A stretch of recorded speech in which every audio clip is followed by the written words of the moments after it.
السلام علیکم ورحمۃ اللہ وبرکاتہ. نحمده ونصلی علی رسوله الکریم. اما بعد فاعوذ باللہ من الشیطان الرجیم. بسم اللہ الرحمن الرحیم. رب اشرح لی صدری ویسر لی امری واحلل عقدۃ من لسانی یفقهوا قولی. سورۃ الاحزاب میں اللہ سبحانہ وتعالی فرماتے ہیں ان اللہ وملائکتہ یصلون علی النبی یا ایھا الذین آمنوا صلوا علیہ وسلموا تسلیما. بے شک اللہ اور اس کے فرشتے نبی پر صلاۃ بھیجتے ہیں، درود بھیجتے ہیں. اے لوگو جو ایمان لائے ہو، آپ پر صلاۃ و سلام بھیجو، خوب سلام بھیجنا. سورۃ الاحزاب کی اس آیت سے ہمیں رسول اللہ صلی اللہ علیہ وسلم کے بلند درجات کے بارے میں پتہ چلتا ہے کہ آپ کا درجہ کتنا بلند ہے، کہ اللہ سبحانہ وتعالی فرشتوں کی مجلس میں، فرشتوں کے سامنے رسول اللہ صلی اللہ علیہ وسلم کی مدح و ثنا بیان کرتے ہیں. یعنی نبی صلی اللہ علیہ وسلم کی تعریف اللہ سبحانہ وتعالی کہاں بیان کرتے ہیں؟ فرشتوں کے سامنے، کہ وہ آپ کے کتنے پسندیدہ بندے ہیں، ان کا مقام کتنا بڑا ہے، ان کا درجہ کتنا بڑا ہے. اور پھر یہ بات بتا کر اس کے بعد ہمیں یہ بتایا گیا کہ فرشتے بھی آپ کی تعریف کرتے ہیں. یعنی آپ صلی اللہ علیہ وسلم کی تعریف اللہ تعالیٰ تو فرماتے ہی، اور آپ سوچئے کہ جس کی تعریف اللہ سبحانہ تعالیٰ فرمائے پھر ان کا مقام کتنا بلند ہوگا. اور پھر اس کے بعد فرشتے آپ کی تعریف کرتے ہیں، اور ملائے اعلیٰ میں جو بلند فرشتوں کی مجلس ہے اس میں آپ کا ذکر بلند ہوتا ہے. یہ کہہ کے ہم سے کہا گیا ہے اے ایمان والو، یعنی جو لوگ محمد صلی اللہ علیہ وسلم پر ایمان رکھتے ہیں انہیں بھی چاہیے کہ وہ کیا کریں؟ محمد صلی اللہ علیہ وسلم پر درود و سلام بھیجیں. اور یہ ہمارے اوپر ایک فریضہ ہے کہ آپ صلی اللہ علیہ وسلم نے ہماری ہدایت کے لیے، ہمارے دین کے لیے کتنی تکلیفیں اٹھائیں، کتنی پریشانیاں دیکھی، ہر چیز آپ نے قربان کر دی، اپنا گھر بار، اپنے اہل و عیال، سب کچھ. مکہ سے مدینہ کی طرف ہجرت کی، اور پھر ویسے بھی عبادت میں آپ کتنی تکلیف اٹھاتے تھے اور امت کے لیے دعائیں کتنی کرتے تھے. تو امت کو بھی چاہیے کہ ان کا شکریہ ادا کریں. ہم آپ کے لیے کیا کر سکتے ہیں؟ ہم آپ کی نہ تو کوئی خدمت کر سکتے ہیں، نہ آپ کو کچھ تحفہ دے سکتے ہیں، یعنی فزیکلی تو کوئی چیز ہم نہیں کر سکتے، لیکن ہم کیا کر سکتے ہیں کہ آپ کے لیے دعا کر سکتے ہیں. اور وہ دعا جو درود شریف کی شکل میں ہمیں سکھا دی گئی ہے. تو اس آیت میں اللہ سبحانہ تعالیٰ نے نبی صلی اللہ علیہ وسلم کا مقام و مرتبہ اس دور میں بھی بلند کیا، اور آپ کے دنیا سے جانے کے بعد بھی آج تک جو بھی شخص قرآن مجید پڑھتا ہے وہ آپ کے درجے اور آپ کے مقام کو سمجھتا ہے. اور پھر آپ دیکھیے کہ ابن عباس کہتے ہیں کہ یصلون کا مطلب ہے کہ فرشتے نبی صلی اللہ علیہ وسلم کے لیے برکت کی دعا کرتے ہیں، کہ آپ کی امت میں برکت ہو، آپ کے کام میں برکت ہو، اور آپ جب زندہ تھے تو اس وقت آپ کی زندگی میں برکت، کہ آپ جو بھی کام کریں اس کا بہت زیادہ فائدہ ہو، بہت زیادہ اجر و ثواب ہو.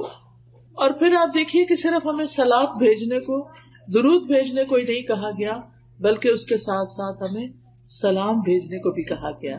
وسلموا تسلیما، اور خوب خوب سلام بھیجو. تو اس طرح آپ دیکھیے کہ آپ صلی اللہ علیہ وسلم کے لیے آسمان والے بھی تعریف کرتے ہیں اور زمین والے بھی تعریف کرتے ہیں. آسمان والے بھی آپ کی سلامتی کی دعائیں کرتے ہیں، اور پھر زمین والے یعنی ہم لوگ بھی جب آپ پر درود و سلام بھیجتے ہیں تو آپ کی سلامتی اور آپ کے لیے برکت کی دعا کرتے ہیں. نبی صلی اللہ علیہ وسلم پر درود بھیجنا اللہ سبحانہ تعالیٰ کے حکم، اللہ تعالیٰ کے فرمان کی تعمیل کرنا ہے. یعنی اللہ تعالیٰ نے ہمیں جو حکم دیا ہے اس کو ماننا ہے. اس طرح اس کا ایک فائدہ یہ بھی ہوتا ہے کہ ہم اللہ تعالیٰ کا حکم مان کر بھی ثواب کماتے ہیں. درود پڑھ کر تو ثواب کماتے ہی ہیں، لیکن اللہ سبحانہ و تعالیٰ کی بات بھی مانتے ہیں. پھر یہاں یا ایھا الذین آمنوا کہا گیا، یعنی یہ ایمان والوں کی ایک امتیازی شان ہے. یعنی ایمان والوں کے کرنے کے جو کام ہیں ان میں سے ایک اہم کام ہے. اور اس طرح ہم آپ صلی اللہ علیہ وسلم کو ایک آنر بھی دیتے ہیں، ان کی عزت کرتے ہیں، ان کا ادب کرتے ہیں، ان کا مقام بلند کرتے ہیں، اور الٹیمیٹلی خود اپنے لیے ثواب اور ریوارڈ کماتے ہیں. کتنا ثواب؟ حدیث میں آتا ہے رسول اللہ صلی اللہ علیہ وسلم نے فرمایا، جو شخص ایک بار مجھ پر درود بھیجے گا اللہ تعالیٰ اس پر 10 بار رحمتیں نازل کرے گا.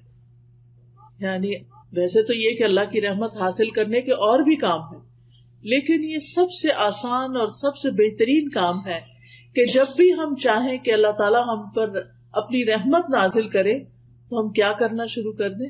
درود پڑھنا شروع کر دیں، تو اللہ سبحانہ تعالیٰ کی رحمتیں آنا شروع ہو جائیں گی. ہم میں سے کون ہے جس کو اللہ سبحانہ تعالیٰ کی رحمت نہیں چاہیے؟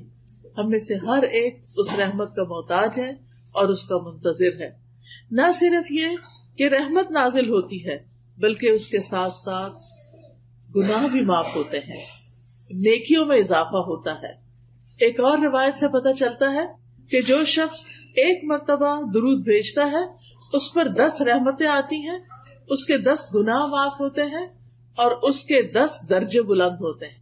یعنی درجے بلند ہونے کا مطلب کیا ہے کہ وہ اللہ تعالیٰ کے قریب ہوتا جاتا ہے، جنت کے قریب ہوتا جاتا ہے. اور پھر جنت میں بھی آپ کو معلوم ہے کہ درجے ہیں، سب لوگ ایک لیول پر نہیں ہوں گے.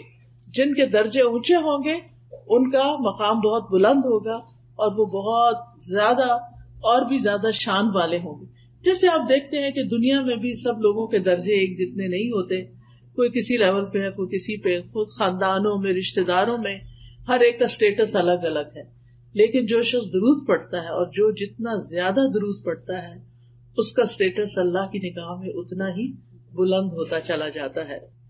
اور اسی طرح ایک اور روایت میں بھی آتا ہے کہ نبی صلی اللہ علیہ وسلم نے فرمایا، جو شخص میری امت میں مجھ پر اخلاص کے ساتھ دل سے ایک درود پڑے گا. یعنی ایک تو یہ ہے کہ ہم کام کاج کر رہے ہوتے ہیں، بعض لوگ ٹی وی دیکھ رہے ہوتے ہیں، ساتھ درود پڑے ہوتے ہیں، یا واک کر رہے ہیں درود پڑے، تو کوئی بات نہیں، آپ جہاں بھی ہو درود پڑھتے رہیں. منع نہیں ہے کہ آپ واک میں درود نہیں پڑھ سکتے یا کوئی آپ کے پاس بیٹھا تو آپ درود نہیں پڑھ سکتے. اس کے لیے ہمیں نماز کی طرح شرائط نہیں رکھی گئی.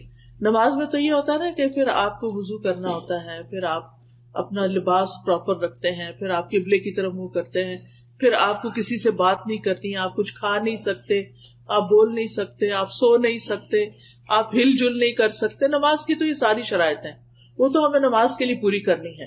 لیکن درود کے لیے ایسی کوئی شرط نہیں ہے. ہم لیٹ کے بھی درود شریف پڑھ سکتے ہیں، ہم کھڑے بھی پڑھ سکتے ہیں، ہم واک کرتے ہوئے پڑھ سکتے ہیں، ہم کھانا بناتے ہوئے پڑھ سکتے ہیں، ہم لوگوں کی مجلس میں بھی بیٹھ کر درود شریف پڑھ سکتے ہیں، ہم بازار میں ہیں، شاپنگ کر رہے ہیں، اس وقت بھی ہم دل میں درود شریف پڑھ سکتے ہیں. تو اس لیے جو شخص اخلاص کے ساتھ، دل کے ساتھ درود پڑھے گا تو اللہ تعالیٰ اس پہ 10 رحمتیں بھیجے گا، 10 درجے بلند ہوں گے، 10 نیکیاں لکھی جائیں گی، 10 گناہ معاف ہوں گے. یہ 4 فائدے بتائے گئے ہیں ایک مرتبہ درود پڑھنے کے.